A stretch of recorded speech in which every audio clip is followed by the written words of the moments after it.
Fala pessoal, aqui é o Valber, Terminal Macro Trader, parceiros da corretora Elliott.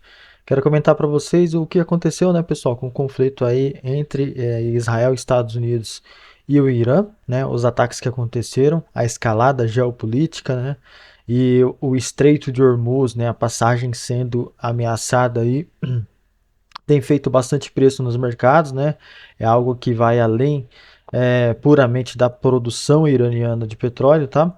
Eu vou trazer para vocês aqui, pessoal, algumas informações, algumas reações dos mercados, como é que fecharam aí hoje, né? Tô aqui agora, falta uma hora para o fechamento do mercado. Bom, o choque inicialmente que a gente teve do mercado foi o petróleo, né, pessoal? O petróleo ele abriu a futuros de Nova York, né? Ele abriu com uma alta de quase 10% e aí ficou praticamente devolvendo a manhã inteira, né?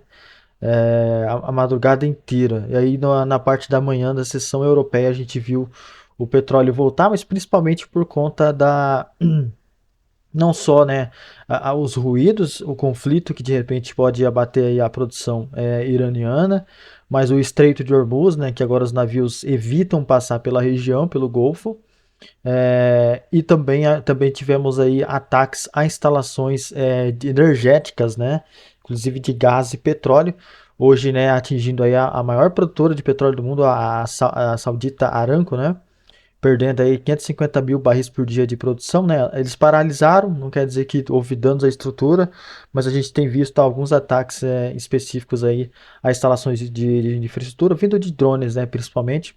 A questão da OPEP mais aumentar 206 mil barris por dia. O problema é que, vindo da OPEP mais, eles não conseguem segurar tanto esse choque de oferta, esse choque de falta de oferta, né? Porque eles já estão praticamente no limite, né, de produção ali, com exceção da Arábia Saudita. E aí o que a gente teve, né?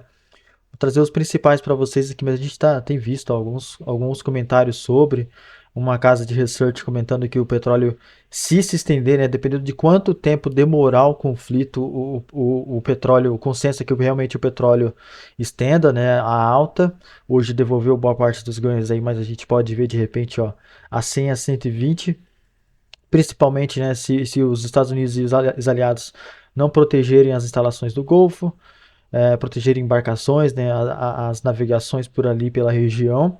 E o Goldman Sachs, né, só para resumir rapidinho também, 100 a 120 dólares o barril, se o conflito se prolongar num prazo além de 3 semanas, né? Lembrando que hoje nós chegamos a operar com Brent a mais de 80 dólares o barril, foi a máxima do dia praticamente, depois abriu praticamente voltando, né? E como é que está a situação, né, pessoal? Os ataques eles estão acontecendo no Irã e nas proxies. A gente está vendo aí várias informações no terminal. Agorinha saiu pra gente aqui e até puxou um pouquinho o mercado de petróleo e bolsa, que de repente o conflito realmente possa durar menos, né? Os Estados Unidos atingiu 1.250 alvos no Irã desde o início da operação. E aí dentro do Golfo, né, do Golfo Persa e região ali, a gente tem visto que um relato, né, do Centro de Controle dos Estados Unidos, CENTCOM, regime iraniano agora tem 0 navios no Golfo de Omã contra 11 anteriormente, né? Isso que pode ameaçar. Não é a única ameaça, né? Mas vai reduzindo um pouquinho dos riscos, apesar das tensões ainda estarem altas e a volatilidade ainda ser muito grande, né? Lembra que aqui o JP Morgan comentou sobre o Brent a 100, 120 se prolongar por mais de 3 semanas. O Trump tem falado aí sobre um prazo de mais ou menos 4 ou 5 semanas, mas também tem dito que a operação está substancialmente à frente do prazo, né, das projeções que eles fizeram, né? Principalmente ali na administração, né, nos antigos líderes iranianos aí evaporando. Essas informações que a gente tem pelo momento, a questão do Trump, os comentários do Trump, a gente se vê sempre uma certa volatilidade, mas o mercado no todo segue acompanhando aí a questão, né, principalmente a produção iraniana, que pode ser coberta pela super oferta do mercado, que é um medo que o mercado já tem latente de petróleo, né? Mas também tem um impacto de inflação. Deixa eu até trazer para vocês, né? Mas tem um impacto na inflação que pode bater também. Eu acho que foi, deixa eu só puxar aqui no conflito do Oriente Médio, a gente pode ver um aumento na inflação global, né? Não só dos Estados Unidos.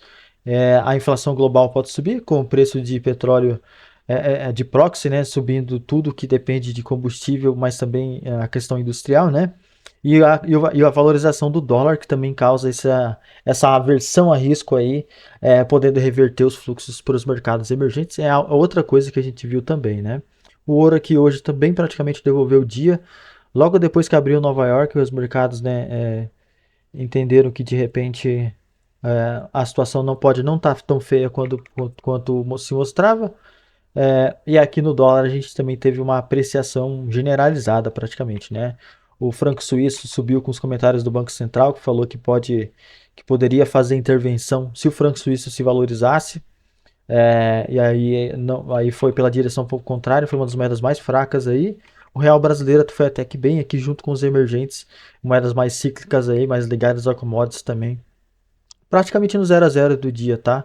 Aí a Libra também tá um pouco mais resiliente. O Iene, junto com o Euro aí, foram. O Euro e Franco Suíço e Iene foram os que mais depreciaram. A gente também teve outro mercado que andou muito. Deixa eu só puxar para vocês aqui, que foi o mercado de títulos, né, dos Estados Unidos.